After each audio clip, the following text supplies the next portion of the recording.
Olá, pessoas! Bem-vindos, bem-vindas a mais uma aula de filosofia. Estamos dando continuidade aos conteúdos do segundo ano, não é mesmo? Sou o professor Alexandre Bonfim e hoje trabalharemos especificamente um filósofo bem bacana, né? Muito possível de você já ter escutado alguma coisa dele por aí, tá? Que é o Schopenhauer, né? Nossa, professor, mas que nome esquisito, como é que eu vou pronunciar isso, como é que eu vou ler isso, né? Bem tranquilo, é só você ignorar o S, né? E pronuncia normalmente, Schopenhauer. Então, Schopenhauer, filósofo alemão, mais um alemão, né? A gente está vindo numa sequência aí de filósofos alemães e vamos continuar também um pouquinho, tá? Porque a filosofia alemã no período moderno e contemporâneo é bem relevante, tá? E hoje o Schopenhauer e os fundamentos da moral do Schopenhauer, tá? Então, os objetivos da nossa aula hoje são o seguinte aqui, ó.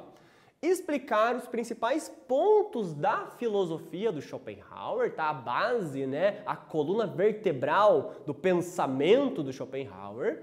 Segundo ponto aqui, verificar a influência da vontade, tá? Vontade com V maiúsculo ali mesmo, porque vontade é o grande conceito, tá? Por trás da filosofia do Schopenhauer, que é diferente da vontade que nós vimos, né? Lá no Hume, lá no Kant, nos outros pensadores, tá? Então nós temos aqui, né, verificar a vontade, a influência da vontade na condição do ser humano, tá? E terceiro ponto, definir a ética da compaixão. Aqui nós já temos um princípio ético, né, diferenciado no Schopenhauer, tá? A ética da compaixão, tá?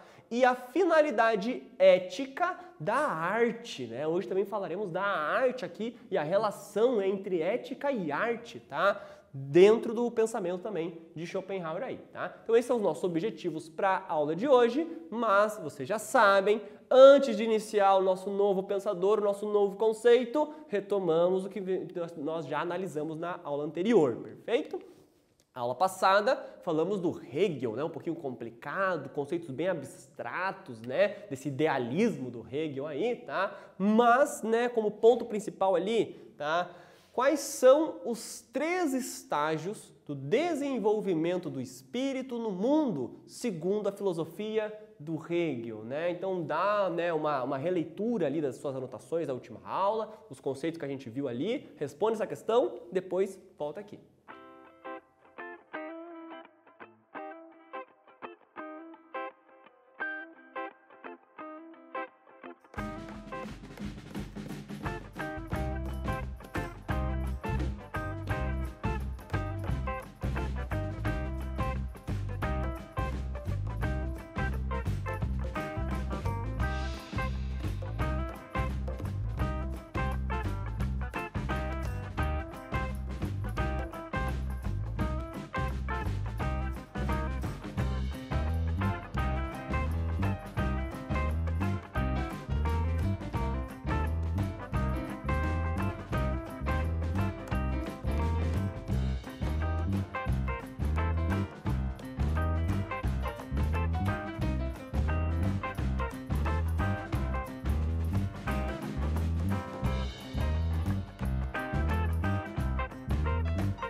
Voltamos aqui então, pessoal. Vamos corrigir um pouco essa questão aqui, quais os estágios do desenvolvimento do espírito, ou como nós falamos na última aula, a consciência do ser humano no mundo. Para o Hegel são 3, né? O espírito subjetivo, consciência de você por você, né? Segundo, espírito objetivo, consciência de você consciência de você do outro, né? Perceber que você não está sozinho, perceber o outro, tá? E o espírito absoluto, que seria o nós, né? Você, o outro, né? Você e eu, todos nós, fazemos parte de algo que é maior do que nós mesmos, né? Que para o Hegel, né, o Estado deveria ser a grande representação disso e o Estado é o que deveria mover a história da filosofia dele, né? Então esses são os princípios da eticidade do Hegel aí. Tá?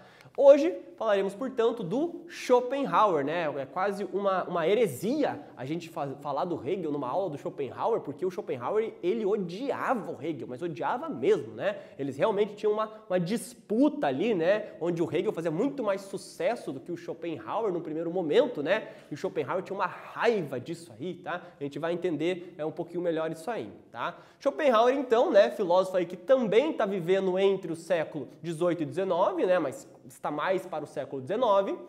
A principal obra dele, né, o grande livro dele ali é O Mundo como Vontade e Representação, tá? O conceito de vontade e representação são bem importantes nele, a gente vai ver o que significa cada um deles, tá? Ele vai ser influenciado pelo Kant, a filosofia kantiana também, tá? A gente já vai comentar um pouquinho mais disso, e também pelas filosofias orientais, tá? Schopenhauer é um dos primeiros filósofos a trazer para a filosofia ocidental o pensamento do Oriente, né? Como do budismo, do hinduísmo, das filosofias, das religiões, tá? Que se tem no Oriente, tá? Ele é um dos primeiros a levar em consideração esse pensamento. Tá? E nós temos como marca do pensamento de Schopenhauer o pessimismo. Tá? Schopenhauer é tido como filósofo do grande pessimismo. Tá? E daí você pensa, professor, mas por que então? Qual que é a relevância? Pessimismo? Nossa, por que a gente vai estudar um cara pessimista? Né? Que de bom tem isso daí, né? Tem uma relevância a gente analisar o pessimismo sim, galera. Tá? Por 2 pontos principais. Primeiro, o mundo promete a felicidade pra gente o tempo todo. O mundo está prometendo a felicidade pra gente o tempo todo, né? Estude para ser feliz, trabalhe para ser feliz, ganhe dinheiro para ser feliz, compre para ser feliz, né? O mundo está te prometendo essa felicidade. Qualquer propaganda não te vende produto, qualquer propaganda te vende felicidade, né? Até uma propaganda de margarina, né? Que você assista ali, né? Tá vendendo não margarina, tá vendendo uma vida feliz, uma família alegre, contente, que todo mundo acorda maquiado, bem disposto, né? Então tá se vendendo a felicidade. Tá? Esse é o primeiro ponto. O segundo ponto é, o mundo não aceita o seu sofrimento. Tá? Essa é a relevância de estudar o pessimismo. Né? Você quer prova disso, né? Você chega para alguém, né, diz, oi, tudo bem? A pessoa te diz, né, oi, tudo bem? Diga que não tá tudo bem. Você quebra a pessoa no meio. Como assim não tá tudo bem? E que chato não tá tudo bem, porque agora eu tenho que te perguntar o que aconteceu, né? E a pessoa só fez a pergunta por gentileza. Então o mundo não aceita o nosso sofrimento, porque em compensação ele está te vendendo a felicidade o tempo todo. Tá triste? Não, assiste um filme de comédia. Se entretenha para não pensar, para não sofrer, tá? Então essa é a relevância da gente analisar essa filosofia do Schopenhauer, tá? Então, para o Schopenhauer, grande frase dele aí, né? A essência da existência é a dor. Existir é sofrer para ele aí. E a gente vai analisar o porquê disso daí. Para entender isso, temos que verificar aqui o conceito que Schopenhauer trabalha, que é o conceito de representação. Tá? Representação é um conceito que o Schopenhauer usa para explicar a maneira que o ser humano enxerga o mundo. Nós representamos o mundo na nossa mente, tá? Aquilo que a nossa mente consegue apreender do mundo, né? Nós não enxergamos o mundo como ele é. Nós enxergamos o mundo conforme a nossa mente consegue entender ele. Não enxergamos todas as cores, só enxergamos as cores que os nossos olhos conseguem captar e que o nosso cérebro consegue interpretar. Então nós fazemos uma representação do mundo, tá? É o que o Kant lá atrás, talvez ano passado você tenha estudado, né? O Kant chamou de fenômeno, né? Nós não vemos o mundo em si, nós vemos o mundo para nós, né? O ser para nós, tá? O mundo é a minha representação. Schopenhauer já manda essa no começo do livro dele, né? O mundo como vontade e representação. Eu não vejo o mundo como ele é, eu represento o mundo na minha mente. tá? Então esse é o primeiro conceito de Schopenhauer, a consciência do ser humano do mundo, tá? Se nós não enxergamos o mundo como ele é, o que é o mundo?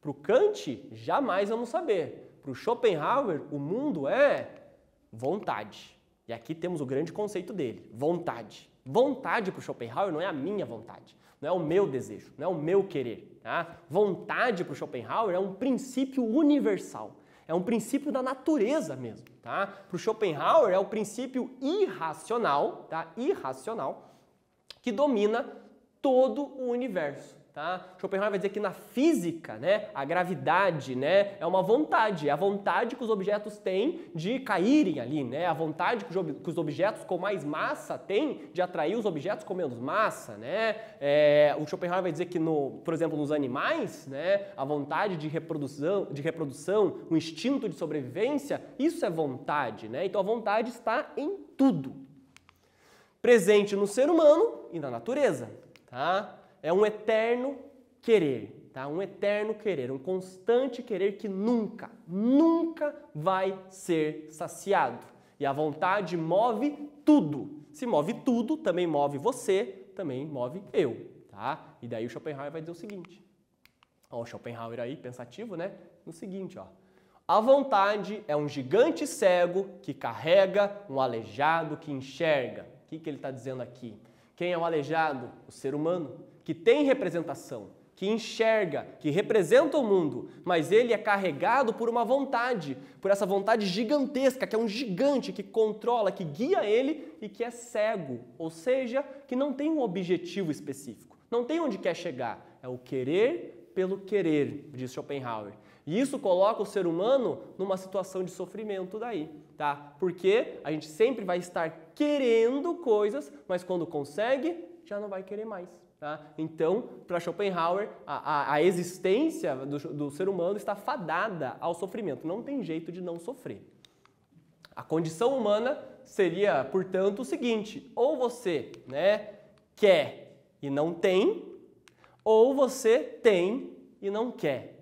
Então, a condição do ser humano é uma condição de dor, né, uma condição de dor e uma condição de tédio. Tá? Condição de dor e tédio. Ou você quer e não tem, por isso sofre, tá? Porque você quer e não pode ter, ou você tem, consegue. Só que daí quando você tem, não quer mais. Nesse momento de isolamento social, da pandemia, nunca teve tanto estudante querendo ir para a escola. E por que os estudantes estão querendo ir para a escola? Porque não podem, porque não tem. Né? Basta lá as aulas, quando as aulas voltar, né? Basta um dia, no segundo dia já vai acordar pensando, nossa, mas era tão bom quando eu não precisava levantar da cama para assistir a aula, podia assistir no meu celular, na minha TV, no meu computador, né? Então essa é a condição humana, se você quer ir para a aula, você quer algo porque você não tem. A partir do momento que tem, já não quer mais. Por quê? Porque a vontade ainda continua, né? Ela não tem um objetivo. Então, a situação do ser humano seria como um pêndulo, diz Schopenhauer. Nós estamos constantemente oscilando, né, entre a dor e o tédio. Tédio e dor. Quero, não tenho, sofro.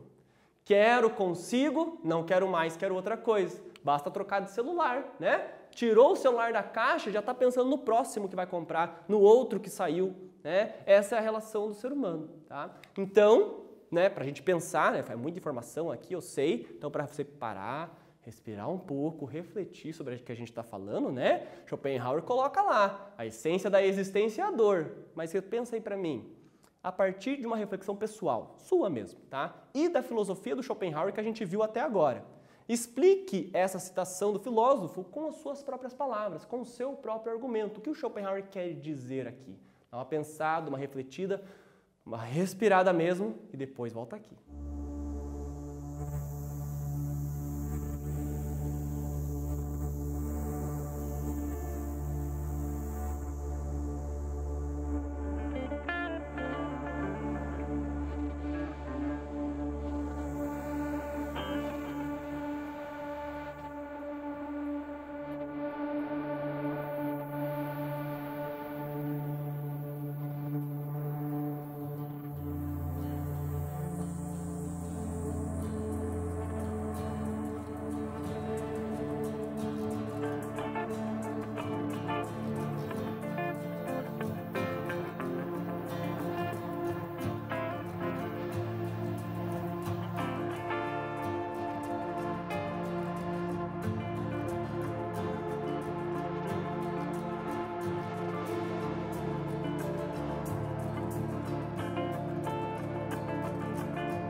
voltamos então, pessoal, e o objetivo dessa nossa atividade era justamente propor esse momento, né, para você parar, pensar um pouquinho sobre o que o Schopenhauer está colocando, perceber se realmente a sua ação é guiada por essa vontade e que você sempre vai estar querendo algo e nunca vai cessar, né? Porque a maneira que o Schopenhauer enxergava o universo mesmo, como a gente disse, não é só a sua existência individual, mas todo o universo, tá? Ele está submetido sobre essa vontade. Esse eterno querer que existe em toda a existência, tá? Que no ser humano, por nós termos a representação, por nós termos consciência, nós enxergarmos que estamos sendo empurrados por esse gigante, aí o nosso sofrimento seria ainda maior ainda. Então a essência da existência é a dor para Schopenhauer, né? E daí você fala, tá, professor, mas e daí? Até agora, tudo que o senhor disse só me desmotivou aqui, né? Não estou muito interessado em continuar nisso aí. Calma, tá? Porque, né, o que a gente faz a partir disso? O primeiro momento é ter essa consciência. A partir disso, vai dizer Schopenhauer, né, tem como a gente aliviar, amenizar um pouquinho, tá? Essa dor existencial, tá? Como superar o estado de sofrimento inerente à existência, né? Se a essência da existência é a dor, tem o que fazer depois da dor? Tem como diminuir um pouquinho ela? Schopenhauer vai dizer que sim, sim. E a ética mesmo, né? O trabalho da ética do Schopenhauer é um trabalho que busca fazer isso, né? Primeiro momento, diz Schopenhauer, o simples fato de você perceber, né, que você está constantemente querendo suprir a sua vontade e a sua vontade nunca vai ser saciada, você ter essa consciência já é um caminho que pode te ajudar, né, que você é sempre empurrado por algo que nunca vai, né, parar de empurrar, digamos assim, né, que nunca vai cessar o querer. Tá? Esse é o primeiro momento. Segundo momento é a ética da compaixão. É justamente, né, o Schopenhauer vai dizer, por nós percebemos, né, nós temos essa percepção de que essa vontade que impera em nós não está só em nós, mas está em todo o universo, faz com que a gente tenha a capacidade de se compadecer com os outros, de perceber o sofrimento alheio, tá? E isso seria a motivação para uma ética de Schopenhauer. Por isso que nessa ética ele critica, né, ele é contrário à ética do Kant. Porque para o Kant, antes de agir, você tem que, né, parar e pensar se a ação vai ser boa, se não vai, se pode ser copiada pelos outros, se não. Schopenhauer vai dizer, cara, você precisa disso. Você vê uma pessoa sofrendo, você precisa parar para pensar, não, mas se todo mundo ajudar, se uma pessoa que está sofrendo vai ser bom, vai ser não. Você tem que ser tão racional a esse ponto. Você não pode simplesmente ver que a pessoa está sofrendo, sentir, né, se compadecer com essa dor da pessoa e então ajudar ela. Tá? Então a ética do Schopenhauer é uma ética calcada justamente nas emoções e nos sentimentos. Tá? Princípio ético pautado na emoção, no sentimento humano. A percepção dessa essência do mundo. O que é a essência do mundo? A vontade. Tá? Então a compaixão é justamente a capacidade de identificar-se com os outros seres vivos. Tá? O instinto, né, de solidariedade, não só os outros seres humanos de Schopenhauer, mas os próprios seres vivos. Tá? Schopenhauer é um dos primeiros filósofos, né, ou talvez o primeiro a pensar numa ética animal, de pensar também que os animais também estão nesse estado de sofrimento e a gente também pode se compadecer com a dor deles. Tá? E por último, é ser um com os outros, perceber que nós somos um, né, um só dentro dessa vontade. Tá? Esse seria um dos princípios da ética da compaixão de Schopenhauer.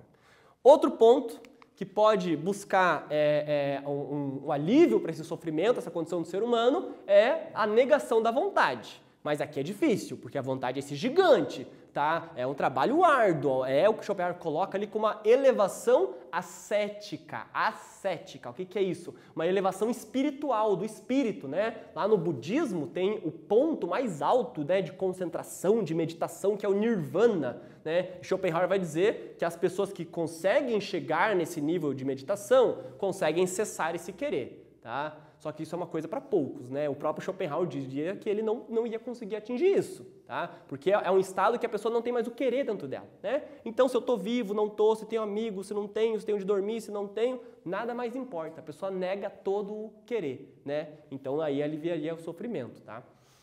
É uma indiferença, é o fim dos desejos, tá? Só que, como eu disse, essa é uma coisa difícil. O que sobra para nós, então, réis mortais aqui, né? O que a gente pode fazer, então, Schopenhauer? Schopenhauer vai dizer o que sobra para a gente. Tá? É uma coisa muito interessante. O que sobra para a gente é a contemplação da arte. A arte e a contemplação da arte para Schopenhauer tem justamente essa função de aliviar esse sofrimento humano. Por quê? Porque nós sofremos porque temos a vontade e a representação. No Nirvana, lá do budismo, você nega a vontade, fica só com a representação, não tem sofrimento. Aqui na contemplação da arte, a gente nega a representação e fica só com a vontade. Como assim, professor? Mas muito abstrato, calma. Tá? Schopenhauer diz o seguinte: a arte possibilita ao ser humano expressar a vontade, a essência do mundo. Schopenhauer vai dizer que, dependendo da arte do artista, é possível que ela consiga exprimir não o que o artista vê do mundo, mas exprimir a própria essência, aquele negócio platônico mesmo, a ideia, né? a forma perfeita, eterna, né? do mundo, tá? Seria a vontade. Suspendemos nossa representação ao sermos, portanto, impactados pela obra de arte. Tá? E de Schopenhauer, então, né, a arte tem essa função ética de aliviar esse sofrimento. Né? Schopenhauer, né, e aqui já vamos fazer um exercício sobre isso. Schopenhauer afirma existir uma hierarquia nas formas de arte, ou seja, nesse alívio do sofrimento, algumas artes são melhores do que outras, onde algumas são mais eficazes do que outras no alívio desse sofrimento. A partir dos itens a seguir, crie uma hierarquia própria, apontando qual o motivo de algumas formas de arte serem melhor do que outras. E, por fim, indique qual seria a mais superior de todas. Então, coloquei 5 formas de arte aqui. Arquitetura, que também é arte, não pode esquecer disso. Literatura, música, pintura e escultura. Qual seria a menos, né, superior ali, ó, inferior, e a mais superior dentro dessa questão para vocês, tá? Coloca ali a sua própria hierarquia e dá um motivo de por que a mais superior é a mais superior. Depois a gente vai ver o que o Schopenhauer diz.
Voltamos então, pessoal, conseguiu dar uma refletida, uma pensada aí? Qual das formas de arte aí, né, você acha mais grandiosa, né, te ajuda mais, né, digamos assim, fugir um pouquinho, né, desse sofrimento aí, segundo Schopenhauer, né? O Schopenhauer ele coloca uma hierarquia específica, tá? E é essa que a gente vai analisar agora. Tá? Então ele faz uma hierarquia das artes aí, onde ele vai dizer que todas as formas de arte possibilitam a gente a aliviar, mesmo que por alguns instantes, mesmo que por alguns segundos, um pouco desse nosso sofrimento. Por quê? Porque quando contemplamos essa arte, lembrando, né, a gente nega a nossa representação e nos deparamos só com a vontade, só com o querer, só com a essência do mundo, né? E nisso a gente tem um alívio do sofrimento. Mas é durante alguns instantes, né, que isso ocorre, tá?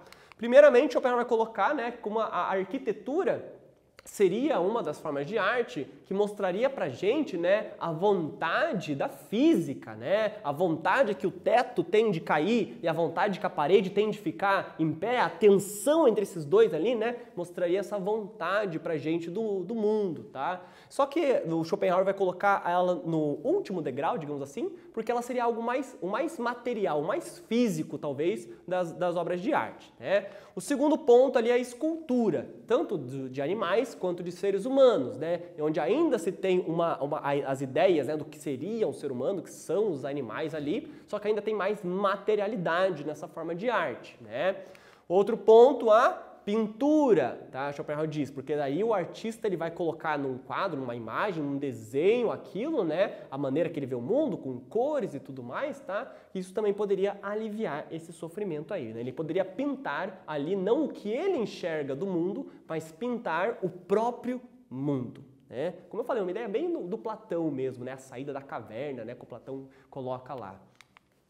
Em segundo lugar, nós teremos, né, a literatura e a poesia, tá? Porque a literatura e a poesia também, né, conseguiria exprimir, expressar as ideias, né? Quando você está lendo o texto, você vai representando essas ideias ali na mente ali e dependendo da obra de arte que você tem contato, tá? O Schopenhauer vai dizer que isso seria mais fácil para aliviar esse sofrimento. E por último ali, a mais importante de todas as formas de arte e muito possivelmente de que a maioria de vocês colocou, né, e quase que está presente no dia a dia de vocês, é justamente a música. A música é a mais superior de todas as artes para Schopenhauer, né? Porque dentro dessa hierarquia que ele coloca aqui, a música é a que menos tem propriedade física. Schopenhauer vai dizer que a música é a transmissão pura de sentimento. Né? Você não tem que ficar racionalizando sobre a música, é o puro sentir, é questão de segundos, né? Para você gostar ou não gostar da música, para ser impactado ou não, para escutar uma música e ficar mais agitado, ou ficar mais calmo, ou ficar mais alegre, ou ficar mais triste, inclusive, tá? Mas Schopenhauer vai dizer que independente disso, quando você é impactado pela música, você tem um alívio do seu sofrimento individual, mesmo escutando uma música triste, por incrível que pareça. Por quê? Porque um artista que produz uma música triste, ele não colocou o que ele pensa da tristeza. Ele colocou nessa música a essência de tristeza, a vontade de tristeza. E daí isso aliviaria também o nosso sofrimento, né? Por último, né, um exemplo que a gente poderia dar é, por exemplo, as mães, que é um exemplo que Schopenhauer dá. Uma mãe que quer acalmar o bebê, o que ela faz? Ela canta. Né? E ela canta e o bebê entende o que ela está dizendo? Não, né? Mas ele entende a vontade que ela está exprimindo, né? Até mesmo porque, se o bebê entendesse, né?